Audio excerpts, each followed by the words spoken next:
നല്ല French fries ആക്കാമെന്ന് വിചാരിച്ചിട്ടുണ്ട്.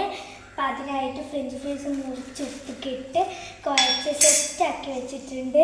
2-3 എണ്ണം എന്തെങ്കിലും താഴെയൊക്കെ വീണ് അതെടുത്ത് കഴുകുകയൊക്കെ ചെയ്തു. എൻ്റെ അനിയത്തി എൻ്റെ കൂടെ ഉണ്ട്. അപ്പം ഞാൻ ഉപ്പൊക്കെ ഇട്ട് മിക്സ് ചെയ്തു. അടുത്ത കോൺഫ്ലവർ പൊടിയാണ് ഇതിൻ്റെ അകത്ത് ഇടേണ്ടത്. നന്നായിട്ടൊന്ന് മിക്സ് ആക്കാം.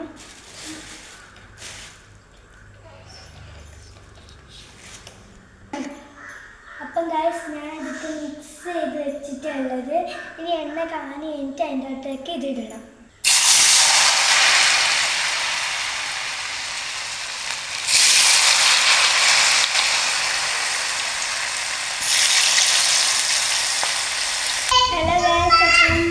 ഫ്രഞ്ച് ഫ്രൈസ് ആയിട്ടുണ്ട്. നമുക്ക് കോരി എടുക്കാം.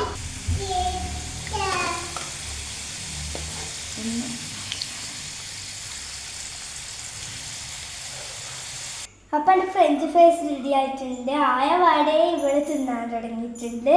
അപ്പോൾ അടുത്തൊരു വീഡിയോ ആയി കാണാം. Bye bye.